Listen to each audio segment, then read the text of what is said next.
역사라는 거는 결국 이제 인간의 인식 속에서 나온다고 했잖아요. 그럼 가장 중요한 게 인간의 인식이라는 거죠. 네, 여러분 안녕하세요. 사학과 이희일입니다. 오늘은 역사가 어떻게 생겨나는가에 대한 제 개인적인 생각을 한번 말씀을 드려볼까 하는데, 저는 나름대로 이 생각이 되게 괜찮은 생각이다라고 생각은 했는데, 여러분들이 듣기에는 또 어떨지 모르겠어요. 검증된 것도 아니고 약간 학계에서도 신빙성 있게 받아들여지는 게 아니라 그냥 제 생각이기 때문에 그냥 마음속으로만 담아두시고 그냥 재미삼아서 얘기하는 거라고 생각을 해주시면 좋겠습니다. 이건 바로 들어가 보도록 하겠습니다. 예, 일단 결론부터 먼저 말씀을 드리자면은 이런 공식을 만들어 봤어요. 제가 수학은 진짜 젬병이긴 한데 플러스 마이너스나 이런 는 정도는 쓸 수 있잖아요. 그죠? 그래서 이렇게 만들어 봤는데, 보시다시피 인간 플러스 과거는 역사라고 생각을 합니다. 근데 이게 무슨 말이냐면은 차근차근 한번 설명을 해보겠습니다. 일단은 인간, 이걸 정확하게 말해서는 인간의 인식이라고 저는 봅니다. 인간의 인식. 과거는 말 그대로 이제 그냥 과거죠. 어떤 사실인데 인식에 부합하는 과거, 하나하나씩 천천히 예를 들어서 한번 설명을 해보겠습니다. 그럼 인간의 인식이란 뭐냐? 예를 들자면은 여러분들이 왕이라든지 아니면은 그 왕의 신하라고 해봅시다. 멀리 갈 것 없이 조선의 예를 한번 들어볼게요. 조선이 어떻게 세워졌는지는 다들 아실 거예요. 좀 쉽게 말할게요. 고려가 좀 부패하고 약간 국가적 위기를 제대로 이제 관리할 수 없는 지경에 이르다 보니까 그 밑에 있는 신하들이라든지 아니면 여러 선비들 그리고 무장들이 불만이 생겨가지고 이들이 나라를 새로 엎어야겠다는 생각이 들어서 그렇게 만든 거죠. 우리는 그렇다면 그 고려를 뒤엎고 그 새로운 조선을 만드는 선비라고 한번 해봅시다. 이제 그 선비가 조선의 신하가 되는 거죠. 그 조선의 신하의 인식이 어떻겠어요? 고려의 그 부패상이라든지 그 한계점을 다 받고 새로 나라를 만들었잖아요. 그 사람이 이제 살아온 환경과 경험, 그런 것들이 그 사람의 인식을 만드는 거예요. 나라가 부패해서는 안 되고 또 약간 새로운 질서가 들어가야 된다라는 인식이 그 조선을 세운 신하 입장에서 있어요. 그게 그 사람의 인식인데, 그런 인식에서 이제 과거를 한번 봤을 때 어떤 과거가 눈에 들어오겠어요? 당연히 그 사람 입장에서는 그 고려의 과거가 눈에 보일 거란 말이죠. 근데 그 고려의 과거 중에 어떤 과거가 보이냐? 조선의 신하된 입장으로서는 그 왕조가 잘하는 것도 있고 못한 점도 있을 거니까 그런 관점에서 의미 있는 과거들을 하나하나씩 모으다 보면은 고려 왕조는 이랬다. 그러니까 그 조선 왕조에게 바치는 하나의 거울로서 그런 역사가 만들어지는 거였죠. 조선 왕조의 신하가 보는 고려 왕조의 역사라는 겁니다.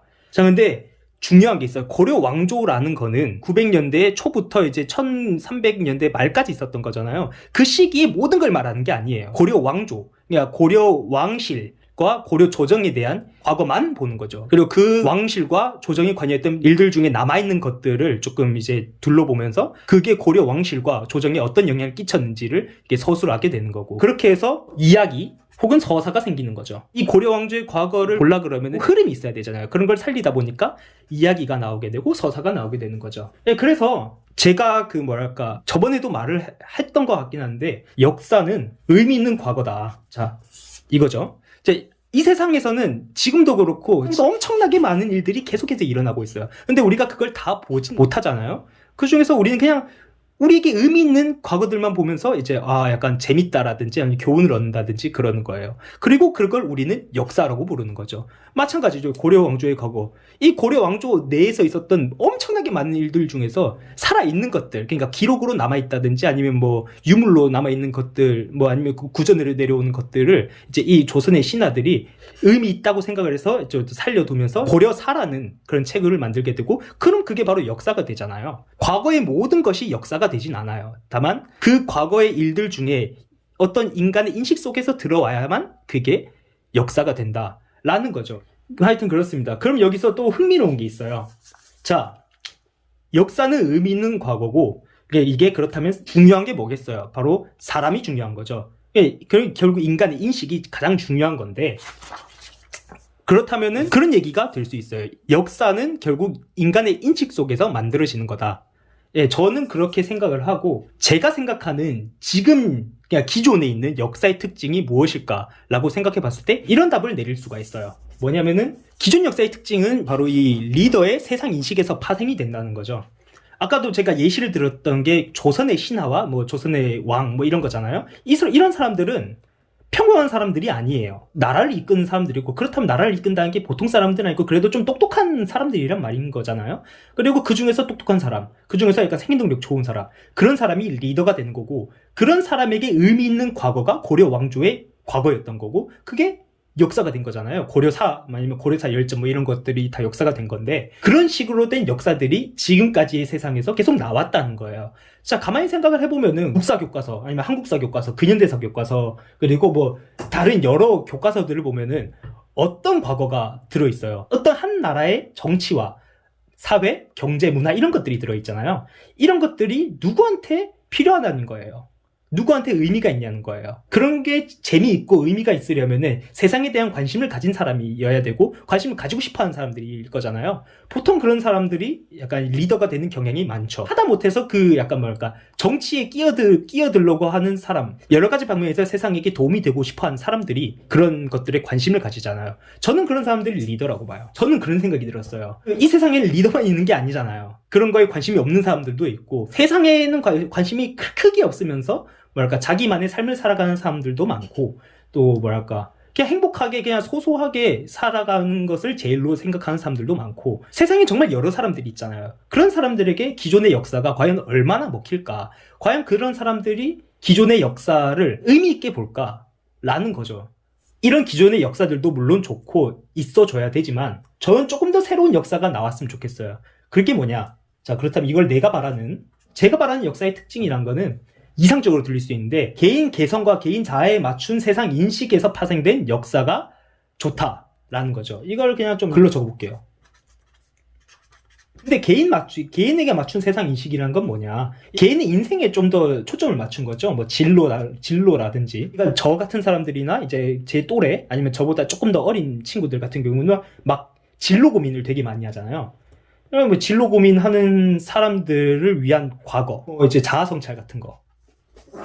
약간, 그러니까 이런 거에 관심을 가진 사람들에게 의미가 있는 과거, 그런 사람들을 위한 역사가 있으면 좋겠다. 저는 그렇게 생각을 하는 거죠. 기존의 역사의 특징과 제가 말하는 역사의 특징은 좀 달라요. 어떤 점에서 다르냐? 이거는 조금 더 대단위죠. 사회단위. 약간 정치, 통솔, 이런 쪽에 관심 있는 사람들의 인식을 대변을 한다고 한다면, 저 같은 경우는 소단위죠. 이 뭐냐? 요 개인의 개성, 자아, 약간 이런 거에 저는 조금 이런 쪽으로 약간 인식을 가지고 그 과거를 봤을 때 의미 있는 과거가 있었으면 좋겠다. 뭐 약간 그렇게 생각을 하는 거죠.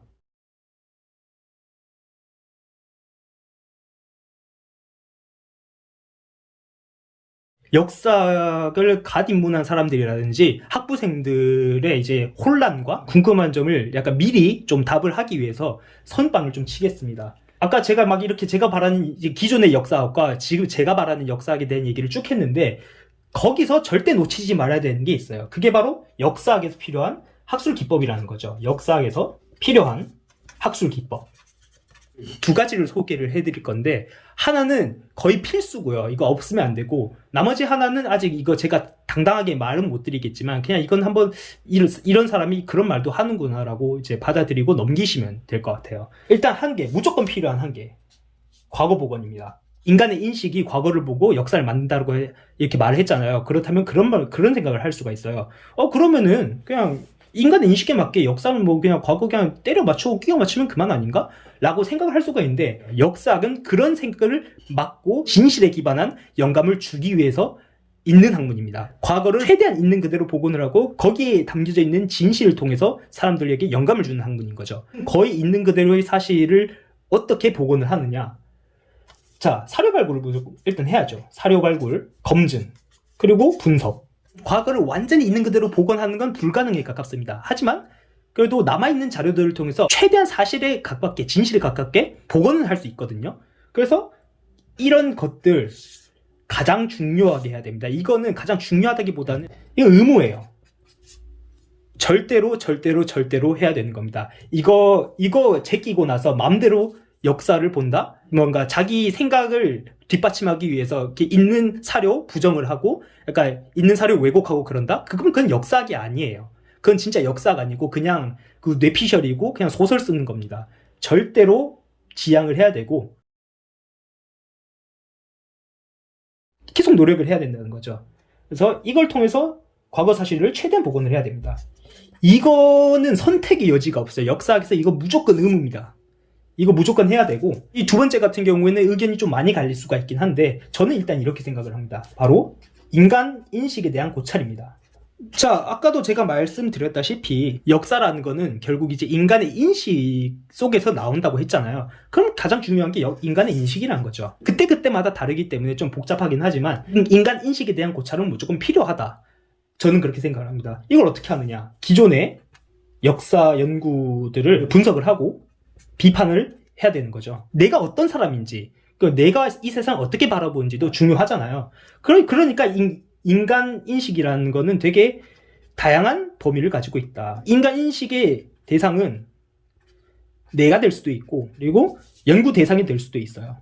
그리고 기존 연구자, 이런 것들이 되게 복합적으로 다 필요하다는 거예요. 그래서 그런 인식들을 계속 고찰을 하고 고민을 하면서 나름대로의 세상을 바라보는 관점을 좀 확립을 시킨 다음에 역사가의 인식이 생겨나는 거잖아요. 그 역사가의 인식이 확고하고 방향성이 제대로 드러나야만 어떤 과거를 봤을 때 그 과거가 나한테 의미가 있는지 없는지, 내가 보는 세상의 관점에서 이 과거는 의미가 있는지 없는지 판별이 가능한 거고, 최대한 사실을 복원하면서 왜 이 과거가 필요한지를 설명을 할 수 있어야 된다는 거예요. 저도 지금 말하면서 좀 더 방향을 잃고 있는 느낌이긴 하지만, 저는 한 가지는 확실한 것 같아요. 그 한 가지는 세상을 좀 넓게 바라볼 수 있는 인식이 갖춰져야 의미 있는 과거들을 이제 골라내고 그걸 역사로서 드러낼 수 있다는 거예요. 역사가들은 그래야 되지 않나 라고 생각을 합니다. 일단 이거 무조건 베이스예요. 그리고 이거는 더 좋은 연구를 위한 필요 조건? 저 수학을 잘 모르긴 하는데 그냥 필요 조건으로 할게요. 네. 라고 생각을 합니다. 좀 마음에 안 들 수도 있지만, 그렇다면은 댓글에 남겨주시고 저의 부족함을 계속해서 질타를 해주시면 되겠습니다. 네, 그래서 지금까지 뭐 이런저런 얘기들을 했는데, 그냥 뭐 재밌게 봐주셨으면 좋겠고, 좀 의미있게 봐주신다면 그것만큼 저한테 조금 영광인 점은 또 없겠죠. 말이 조금 계속해서 막 무너지는 느낌인데, 일단은 오늘은 여기까지 하겠습니다. 뭔가 말을 더 하고 싶은데 딱히 할 게 없네요. 하여튼 지금까지 긴 영상 시청해주셔서 감사하고요. 다음에는 좀 더 유익하고 재밌고 좋은 내용으로 찾아뵙도록 하겠습니다. 지금까지 사학과 이힐이었습니다. 감사합니다.